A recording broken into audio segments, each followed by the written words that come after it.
14 तारीख को आसमान पर पतंग फैलाना है तुमको, खींचना है, ये काम करना है। ये आपका बेटा है, इसको उठा लो, इसको आसमान पर पहुंचा दो, वो तुमको उठा लेगा। तो ये लोग, अरे जोर से लगाओ, जोर से लगाओ, जोर से लगाओ, गली गली लगाओ, नगर नगर लगाओ, पूरी असवाली में लगाओ। ये बात है। उनको कब से मोहब्बत हो गई? मैं क्या पहनता हूं, मेरी बेटी क्या पहनती है, मेरी बीवी क्या पहनती है, उससे आपको क्या मतलब? आपको कुछ नहीं पहनना, मत पहनो, मेरे को क्या करना है? क्योंकि सुप्रीम कोर्ट का जजमेंट है। बोलेंगे इसने भड़काऊ बात की, जाहिल लोग हैं। पुट्टू स्वामी का जजमेंट है। पुट्टू स्वामी जजमेंट में सुप्रीम कोर्ट ने कहा कि कौन क्या खाता है, कौन क्या पहनता है, वो तुम्हारी जिम्मेदारी। अब तो सुप्रीम कोर्ट ने 377 को भी बर्खास्त कर दिया। सुप्रीम कोर्ट ने कह दिया कि right to choice is a fundamental right, यानी आपकी पसंद क्या है वो आपका बुनियादी हक है। अगर हमारी बच्चियां बुर्का निकाब पहनती हैं तो आपके पेट में क्यों दर्द हो रहा है? अगर असदुद्दीन ओवैसी भारत की पार्लियामेंट में दाढ़ी और टोपी पहनकर जा सकता है तो क्या मेरी बेटी हिजाब और निकाब पहनकर स्कूल क्यों नहीं जा सकती? मगर बाबा एक बात सुन लो, एक बात ज़हन नशीन कर लो। ओवैसी जो उत्तर प्रदेश में गर्मी पैदा कर चुका है वो ना तुम्हारी सर्दी कम करेगी ना तुम्हारी गर्मी कम करेगी। अब गर्मी बरकरार रहेगी सुबह क़यामत तक इंशाअल्लाह ताला। बाबा ने कहा था मैंने पूरा क्राइम खत्म कर दिया, जराइम खत्म कर दिया, कोई नहीं होता है, सब डरते हैं, सब क्रिमिनल माफिया भाग गए। बाबा हम पर गोली चलाने वाले कौन थे? आपको नहीं मालूम बाबा कौन थे? आपने कहा कि अमित शाह ने कहा, प्रधानमंत्री ने कहा कि अब माफिया जेल में जाता है। हम पूछना चाहते हैं ये कौन थे? ये किसकी नाजायज औलाद ने हम पर गोली चलाई? ये वन मम्मी टू डैडी की औलाद है, ये गोडसे की औलाद है, ये वही मानसिकता के लोग हैं जिन्होंने गांधी की हत्या की थी। ये वही लोग हैं जो अंबेडकर के संविधान की धज्जियां उड़ाना चाहते हैं। कितनी गोली चलाओगे तुम? तुम्हारी गोलियां खत्म हो जाएंगी मगर मेरी जबान खत्म नहीं होगी। क्योंकि अब ओवैसी अकेला नहीं है उत्तर प्रदेश में। मैं अपनी जबान नहीं बल्कि मैंने ऐसे लाखों लोगों को बता दिया है कि अपनी जबान को इस्तेमाल करो।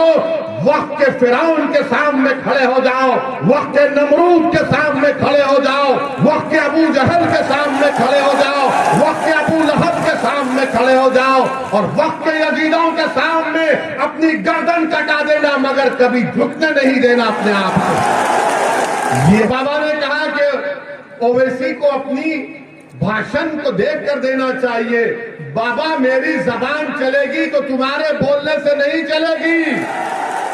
मेरी जबान चलेगी तो इन नौजवानों के जज्बात की तर्जुमानी करेगी। मेरी जबान चलेगी तो असमौली उत्तर प्रदेश के नौजवानों की ताक पर चलेगी। मेरे मुंह में मेरी जबान है, तुम्हारी जबान नहीं आएगी इंशाअल्लाह ताला। मेरी जबान गुलामी की बात नहीं करेगी, मेरी जबान हक की आवाज को बुलंद करेगी। मेरी जबान चापलूसी की बात नहीं करेगी, मेरी जबान हक की बात करेगी। मेरी जबान गुलामी की बात नहीं करेगी, मेरी जबान हिस्सेदारी की बात करेगी। मेरी जबान से डर की बात नहीं निकलेगी, मेरी जबान से उम्मीद की बात निकलेगी। मेरी जबान है जो उनकी जबान की मैं तर्जुमानी करता हूं। मैं कोई संघ की जबान या समाजवादी की जबान में नहीं बात कर सकता, मैं नहीं करूंगा। आप यहां से इंशाअल्लाह ताला मजलिस को उम्मीदवार शकील अहमद साहब को कामयाब करिए। हो सकता है कि वो इंशाअल्लाह ताला उत्तर प्रदेश के डिप्टी चीफ मिनिस्टर बनकर आपकी नुमाइंदगी करेंगे और आपके लिए लड़ेंगे। हर मैदान में आपको कमजोर किया जा रहा है। लोग बोलेंगे अरे अगर यहां से मंजलिस के शकील साहब कामयाब हो गए, मंजलिस के 8-10 एमएलए जीत गए तो क्या करेंगे? मैं उनसे कहना चाहूंगा प्यारे, 8-10 तुम कह रहे हो, 540 का संसद है जिसमें 2 हैं, और जब 2 खड़े हो जाते बीजेपी के 300 खड़े होकर बोलते बैठ जा बैठ जा बैठ जा।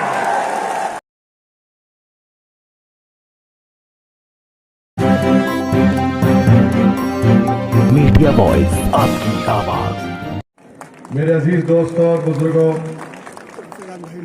हमारे उम्मीदवार, हमारे प्रत्याशी शकील साहब इसी गांव से हैं, इसी इलाके से हैं, वो यहीं के बेटे हैं।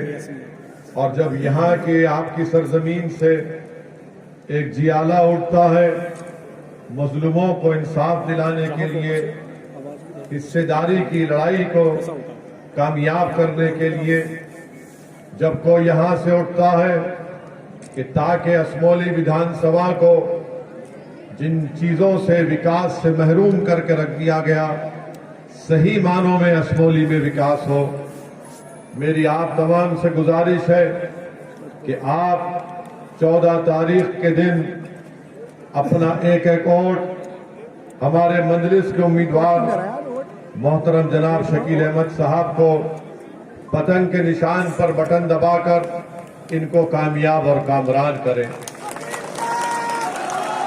अजीज दोस्तों और बुजुर्गों, आपके विधानसभा में बहुत से मसाइल हैं। यहां पर पब्लिक हेल्थ सेंटर नहीं है, मदरसों में, सरकारी स्कूल्स में मुदर्रिसों को तनख्वाह नहीं मिल रही है। असमौली की शक्कर मिल जो दलितों की जमीन है उस पर कब्जा हो चुका है। माशाल्लाह एफआईआर तो हुआ है मगर उसके बाद कुछ नहीं हुआ है। सरकारी अस्पताल में ऑक्सीजन प्लांट कायम हुआ मगर ये सिर्फ जुमला है, इसमें कोई स्टाफ नहीं है। बस अड्डा है मगर कायम नहीं है, कोई डिपो नहीं है। असमौली विधानसभा में एक भी नगर पंचायत नहीं है। इसकी जिम्मेदार कौन है आप जानते हैं। आज शिक्षा से महरूम असमौली की जनता को किया जा रहा है और वहीं पर आप जानते हैं कि जहां पर डिग्री कॉलेज संभल में है मगर स्टाफ नहीं है, यहां पर आप देखते हैं कि आप ही के इस इलाके में कोई विकास का काम नहीं किया गया। तो सवाल ये पैदा होता है, क्यों आप यहां पर सपा के प्रत्याशी को या मौजूदा विधायक को वोट दें? आप क्यों यहां पर बसपा या बीजेपी के प्रत्याशी को वोट दें? मैं आपसे गुजारिश करने आया हूं कि आप अपने वोट का सही इस्तेमाल करिए। मजलिस इत्तेहादुल मुस्लिमीन इस विधानसभा के चुनाव में भागीदारी परिवर्तन मोर्चा का हिस्सा है, जिसमें हमने ये तय किया, जिसमें बाबू सिंह कुशवाहा साहब की जन अधिकार पार्टी और दीगर 2 सियासी पार्टियां हैं, अति पिछड़ा समाज की, बिंड समाज की, कश्यप समाज की। तो हमारी कोशिश और हमने ये फैसला दिया कि अगर उत्तर प्रदेश की जनता अपने दुआओं से, अपने वोटों से, अपने आशीर्वाद से इस भागीदारी परिवर्तन मोर्चा को सत्ता देती है तो इसके पहले मुख्यमंत्री इंशाअल्लाह ताला बाबू सिंह कुशवाहा साहब होंगे।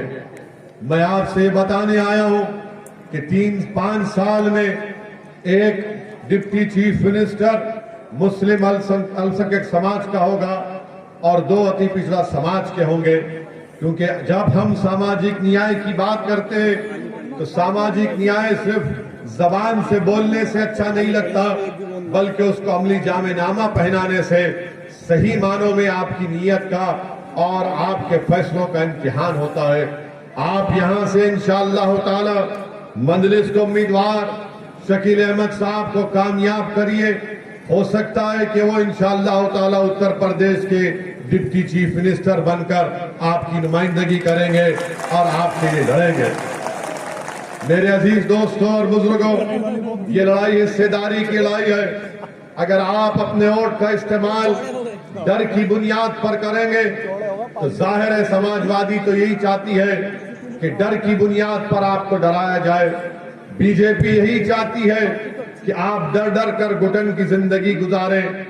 मेरे अजीज दोस्तों और बुजुर्गों, आप देख रहे हैं कि पिछले 5 साल में उत्तर प्रदेश में बीजेपी की सरकार रही, वो हर महाज पर बीजेपी की सरकार नाकाम साबित हुई है। क्या नौजवानों को रोजगार मिला? क्या नौजवानों को नौकरी मिली? तो आपको जानकर हैरत होगी, बल्कि आप जानते हैं कि किसी नौजवान को रोजगार का इंतजाम नहीं किया। बीजेपी सिर्फ उन मसाइल को उठाती है जिससे दो समुदायों में गर्मी पैदा हो जाती है, या फिर यहां पर ध्रुवीकरण की राजनीति बीजेपी करती है। 5 साल में प्रधानमंत्री ग्रामीण आवास योजना में घर तो बहुत मंजूर हुए, मगर 10 अल्पसंख्यक समाज के मुसलमानों को घर नहीं दिए गए। मेरे अजीज दोस्तों और बुजुर्गों, बीजेपी बड़ी बड़ी बातें करती है, मगर आज उत्तर प्रदेश हर मैदान में पीछे हो चुका है। देश के प्रधानमंत्री पार्लियामेंट में खड़े होकर कहते हैं, क्या कहा उन्होंने देश की पार्लियामेंट में कि कोविड के दौरान में गलती से लोगों को उत्तर प्रदेश भेज दिया गया। मैं देश के प्रधानमंत्री को बताना चाहूंगा और उनके हाफिजे को ताजा करना चाहूंगा। हाफिजे का मतलब उनकी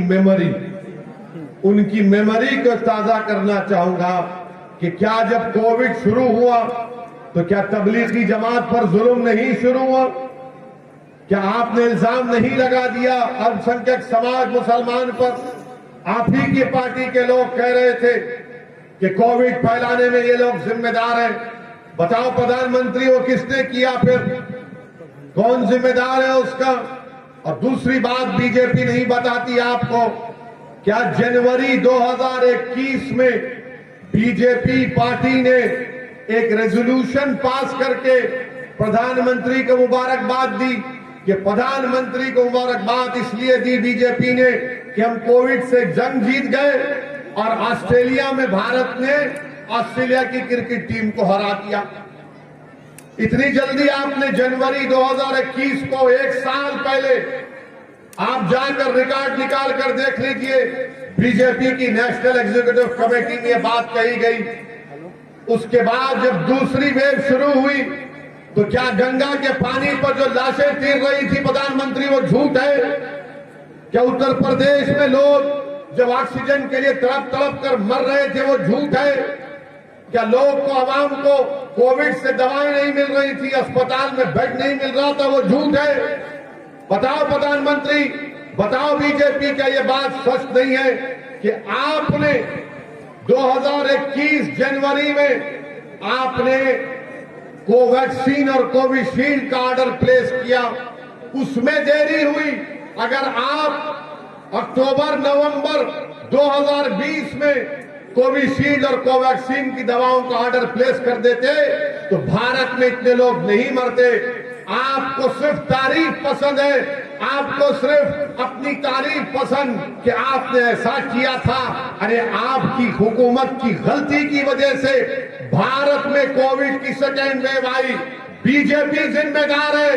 अगर 2021 में कोविड की सेकेंड वेव आई तो बीजेपी की गलतियों की वजह से, बीजेपी की नादानियों की वजह से, जिसमें लोगों ने, जनता ने अपनी माओं को खोया, अपने पिता को खोया, अपनी पत्नी को खोया, अपने भाइयों को खोया, अपने दोस्तों को खोया।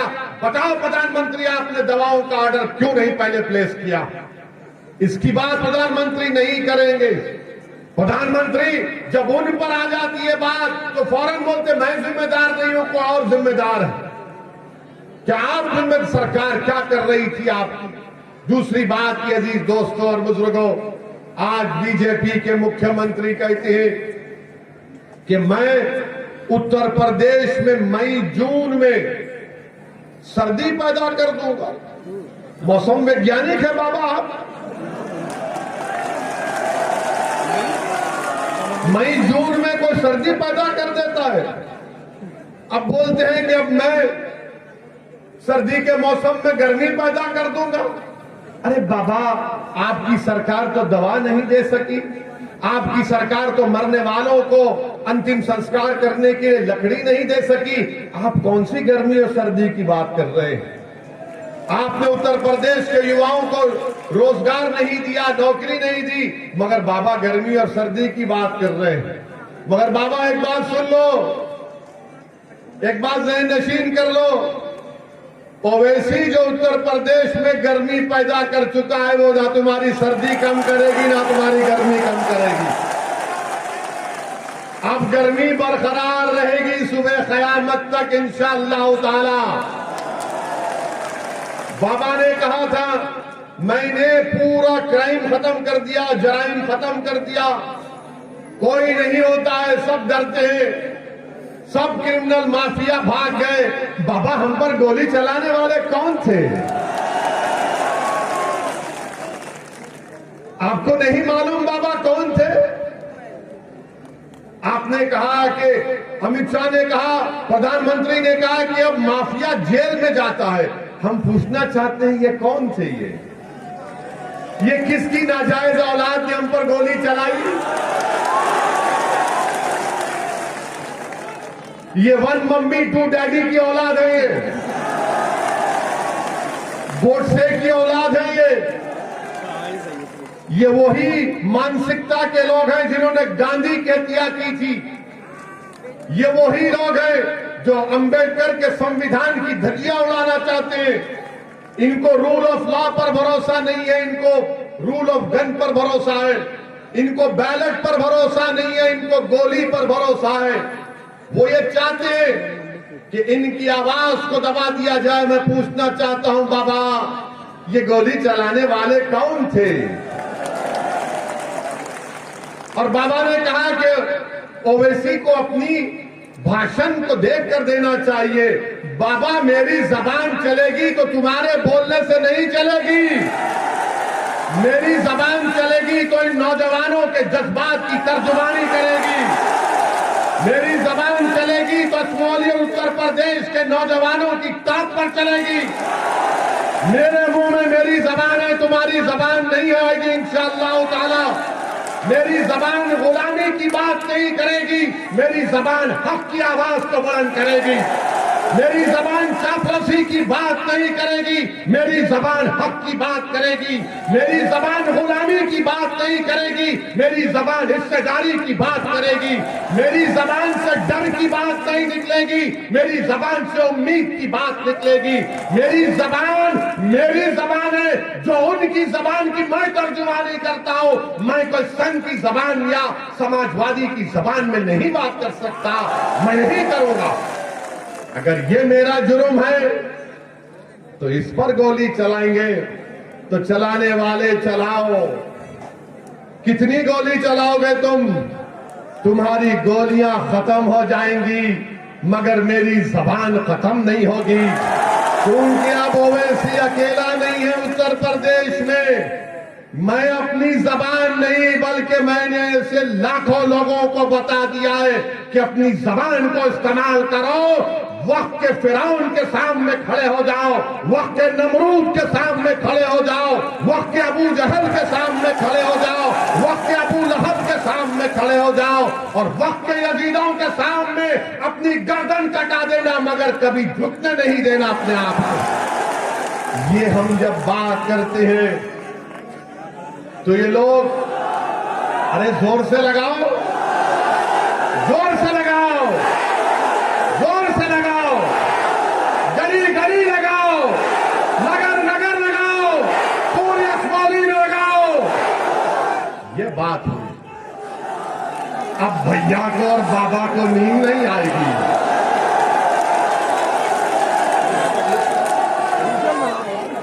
अब हम सुनिए, गोली चली तब भी इतनी जबान चल रही है। अब आप ये सोच रहे होंगे ये तो पापी, ये तो गोली चलने के बाद भी तेज जा रहा है। जाएगा तेज, तुम्हारे हाथ में नहीं है किसी की जान लेना, वो तो अल्लाह का काम है। जब तक अल्लाह बोलेगा जिंदा रहेंगे, जब अल्लाह फैसला कर लेगा चले जाएंगे। सुनो असमोली की जनता, सुनो रुकनुद्दीन सराय के गयूर अवाम, मेरी माँ और बहनें, मैं अपनी माँ और बहनों से हाथ जोड़कर अपील कर रहा हूं कि असदुद्दीन ओवैसी मौत से नहीं डरता, क्योंकि मेरी माँ ने मुझे ये सिखाया है, मेरे मरहूम वालिद ने मुझे ये सिखाया है कि मौत से मत डरो, मौत के बाद जब हिसाब किताब होगा उसकी फिक्र करो। जब हिसाब किताब होगा पूछा जाएगा कि बताओ असदुद्दीन, तुमको दुनिया में इज्जत दी गई, मुकाम दिया गया, तुमने उसको कैसे इस्तेमाल किया? मैं गुनाहगार हूं, मैं कितना गुनाहगार हूं मेरा रब जानता है, मगर एक बात तुम्हारे सामने जिम्मेदारी से कह रहा हूं कि मैं बेईमान नहीं हूं, ना कभी रहूंगा इंशाअल्लाह ताला। मैंने कभी भी अपनी वफात के लिए आवाम का सौदा नहीं किया। मैं अगर राजनीति में हूं तो तिजारत करने के लिए नहीं हूं, मैं अगर राजनीति में हूं तो दौलत कमाने के लिए नहीं हूं, मैं अगर राजनीति में हूं तो गरीब और मजलूम आवाम को उनका मुकाम दिलाने के लिए, उनका हिस्सा दिलाने के लिए हूं। यही हमको सिखाया गया था। और हमको मौत से ज्यादा ये सोचना है कि हम दुनिया में क्या करें, कैसा लेकर करें, क्या किए कि उनके सबका हिसाब किताब होगा। कोई नहीं बचने वाला है, सब जाएंगे। सब बड़े बड़े मुख्यमंत्री पहले जा चुके, सब जाएंगे, हम भी जाएंगे, मगर इंशाअल्लाह ताला जब जाएंगे तो हशर के मैदान में मैं अपनी मां को शर्मिंदा नहीं करूंगा इंशाअल्लाह ताला। मैं अपने बाप को शर्मिंदा नहीं करूंगा इंशाअल्लाह ताला। वो हशर का मैदान होगा तो हसनैन करीमैन रहेंगे, हौज़े कौसर भी होगा इंशाअल्लाह ताला। मेरे अजीज दोस्तों और बुजुर्गों, हम कमली वाले की उम्मत हैं, हम कमली वाले की उम्मत हैं और हमको डरने और घबराने की जरूरत नहीं है। अल्लाह हमारे लिए काफी है, जिएंगे अल्लाह के हुक्म से। आज अम्मा के पेट में 9 महीने थे, अल्लाह ने पैदा किया, अल्लाह ने बड़ा किया, अल्लाह ने काबिल बनाया, अल्लाह ने 2 मरतबा विधायक बनाया, अल्लाह ने 4 मरतबा MP बनाया, अल्लाह ने हमको लंदन भिजाकर कानून और बैरिस्ट्री की डिग्री दिलाई, अल्लाह ने हमारी जान बचाई। अल्लाह ही हमको आगे लेकर बढ़ेगा, रहेगा नाम सिर्फ अल्लाह का, किसी का नहीं रहेगा। ये हमारा मामला है। मेरे अजीज दोस्तों और बुजुर्गों, इसीलिए हम आपसे अपील करने आए हैं, खास तौर से आपसे बोल रहे हैं कि आप मुत्तहदा अपने वोट का इस्तेमाल करिए।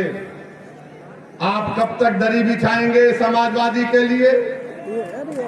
कब तक दरी बिछाएंगे आप? क्या मिला आपको? यहाँ के विधायक ने कौन सा काम किया? कुछ काम किया? कहीं नजर आए? कहीं तुम्हारी तकलीफ में दिखाई दिए? कहीं पर कुछ नहीं। मेरे अजीज दोस्तों और बुजुर्गों, इसीलिए एक नई तब्दीली आपको पैदा करना है। समाजवादी पार्टी बोलेगी ओवैसी भड़काऊ भाषण देता है, बीजेपी मुख्यमंत्री भी बोल दिए कि देखकर बोलना चाहिए। हम आपको ये बताने आए हैं कि आप डरिए मत, हिम्मत मत हारिए, हौसले को बुलंद रखिए। और अगर और हौसला हासिल करना है तो एक सोशल मीडिया पर एक वीडियो देखिए।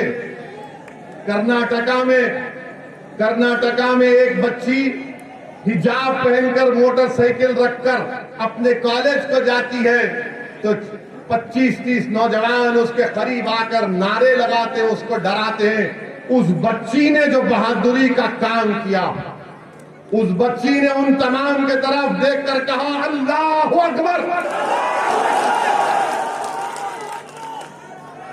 उस बच्ची ने नारा लगाया तो सब ठहर गए।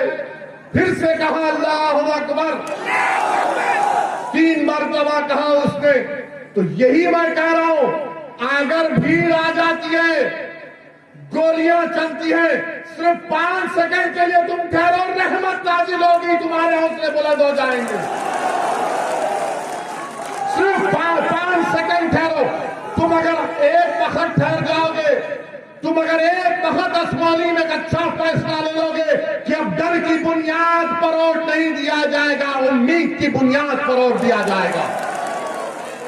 मेरे अजीज दोस्तों और बुजुर्गों, डरने और घबराने की जरूरत नहीं है। अच्छा, अभी आप देखेंगे, हम पहले से आपको वार्न करके जा रहे हैं, शाम में 6 बजे से टीवी पे शुरू हो जाएगा।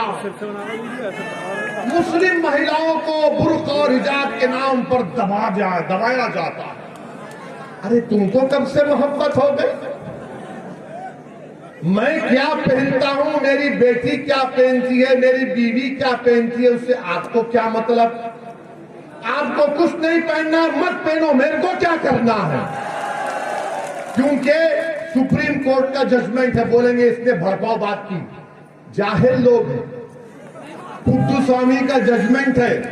पुट्टू स्वामी जजमेंट में सुप्रीम कोर्ट ने कहा कि कौन क्या खाता है, कौन क्या पहनता है, वो तुम्हारी जिम्मेदारी। अब तो सुप्रीम कोर्ट ने 377 को भी बर्खास्त कर दिया। सुप्रीम कोर्ट ने कह दिया कि right to choice is a fundamental right, यानी आपकी पसंद क्या है वो आपका बुनियादी हक है।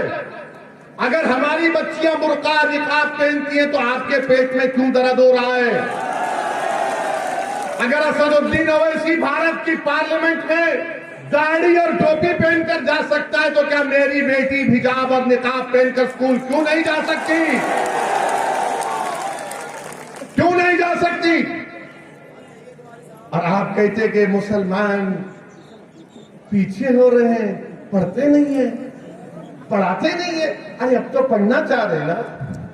अच्छा, असमौली की बात करो, कितने स्कूल खोले मैडम? कितने स्कूल खोले? कितना कॉलेज खोले? अस्पताल, रोड बनवाई? फिर क्या करोगे? 14 तारीख को आसमान पर पतंग चलाना है तुमको, ठीक है? ये काम करना है, ये आपका बेटा है। इसको उठा लो, इसको आसमान पर पहुंचा दो, वो तुमको उठा लेगा। मैडम जीत तो जाती है। अरे सुनो, तुम जिंदाबाद ही होगे, सुनो यार, सुनिए। मौजूदा विधायक जीत तो जाती है, मगर क्या उन्होंने उत्तर प्रदेश की विधानसभा में संभल बाजू है, 2 बच्चों की मौत हुई, न संभल के नवाब साहब ने, न यहां की विधायक ने उत्तर प्रदेश की विधानसभा में वो जो बच्चों का इंतकाल हुआ, गोली से मर गए, बिलाल पाशा, शहरोज उस्मानी का जिक्र भी नहीं किया, जिक्र भी नहीं किया। अब ये क्या हो रहा है कि मैं विधायक बन जाऊं? वह नवाब साहब का भी मामला ये कि मैं विधायक बनूं। मैं क्या कह रहा हूं कि मैं राजनीति में तिजारत करने के लिए नहीं हूं, मैं राजनीति में हूं तो गरीबों का हक दिलाने के लिए हूं। अगर मैं हैदराबाद से उतनी दूर यहां पर आ रहा हूं तो तुम अपनी मकबूलियत के लिए नहीं आ रहा हूं मेरे भाई और मेरी मां और बहनों, मैं अपने लिए नहीं आ रहा हूं, मैं आपकी लड़ाई लड़ने के लिए आ रहा हूं। और आप समझिए इस बात को। और मैं पैगाम देना चाहूंगा हमारे जो तुर्क बरादरी के, जोजा बरादरी के लोग हैं, क्या आपको ओबीसी का सर्टिफिकेट क्यों बंद हुआ? सपा के लोगों ने बंद कराया उसको। मेरी बात को पहुंचाऊं लोगों तक ताकि आपको सच्चाई मालूम हो जाए। मेरे अजीज दोस्तों और बुजुर्गों, हर मैदान में आपको कमजोर किया जा रहा है। लोग बोलेंगे अरे अगर यहां से मंजलिस के शकील साहब कामयाब हो गए, मंजलिस के 8-10 एमएलए जीत गए तो क्या करेंगे? मैं उनसे कहना चाहूंगा, प्यारे 8-10 तुम कह रहे हो, 540 का संसद है, जिसमें 2 है, और जब 2 खड़े हो जाते बीजेपी के 300 खड़े होकर बोलते बैठ जा बैठ जा बैठ जा। मगर हम नहीं बैठते, अपनी बात तो करते हैं। हम सिर्फ 5 मिनट 6 मिनट में पूरी गर्मी पैदा कर देते बाबा।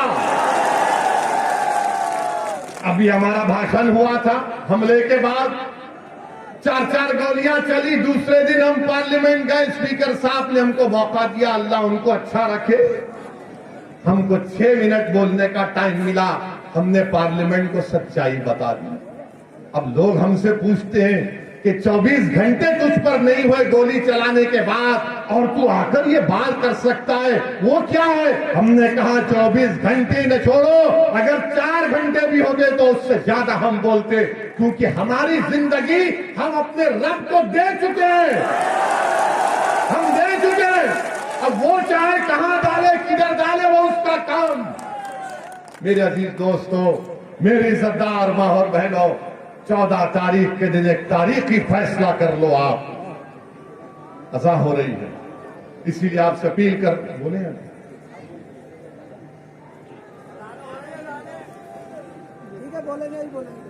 स्टॉप कर दो ना इसको।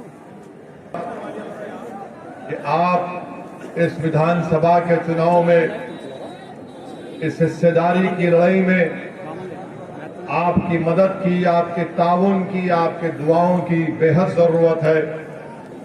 और आपके साथ और आपकी मोहब्बत और आपका वोट मिलेगा तो इंशाअल्लाह ताला यकीनन असमौली में एक नई तारीख लिखी जाएगी।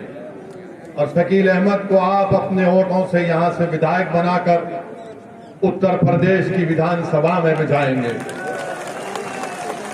आपसे अपील भी कर रहा हूं कि डरने और घबराने की जरूरत नहीं है। अपने हिम्मत और हौसले को बुलंद रखिए। मैं नौजवानों के गम को समझ सकता हूं। मैं नौजवानों के दिलों में और उनकी आंखों में जो फिक्र और परेशानी है, मैं उनसे कहना चाह रहा हूं नौजवानों से कि किसी शायर ने कहा था कि ना हो ना उम्मीद, ना हो ना उम्मीद, ना उम्मीदी ज़वाले इल्म और इरफा है। उम्मीद मर्द मोमिन है खुदा के राज़दानों में। तो अपनी उम्मीद को जिंदा रखिए।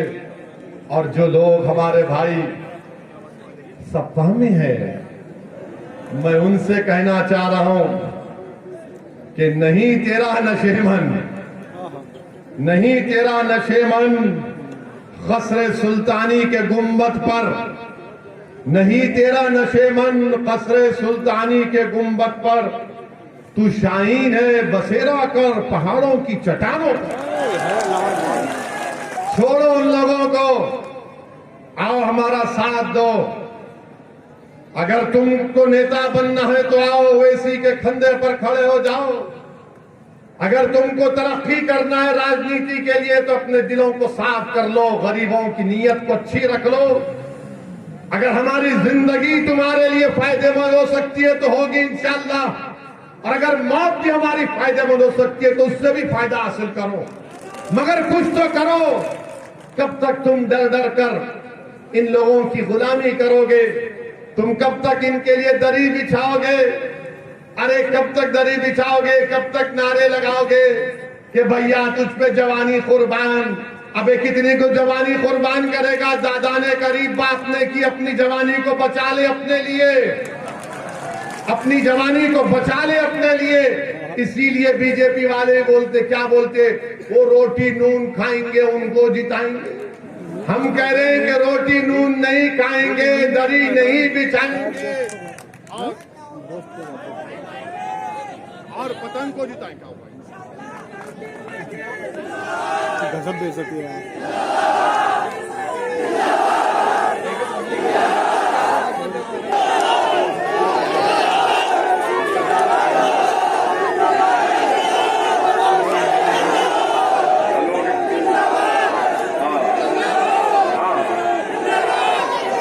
ये बाबा का विकास है। हम कुछ बोल रहे थे तो लगा के बिजली, बाबा अब ये बिजली, हम खुद बिजली बना चुके हैं लोगों को। बहरहाल मेरे अजीज दोस्तों और बुजुर्गों, हिम्मत और हौसले को बुलंद रखिए, अपने वोट का सही इस्तेमाल करिए। देखिए 2014 में क्या हम चुनाव लड़े थे, फिर कैसे बीजेपी जीत गई, आपने सपा को वोट दिया। 2017 में अखिलेश और कांग्रेस एक हुए, आपने देख लिया कि उत्तर प्रदेश में बीजेपी जीत गई।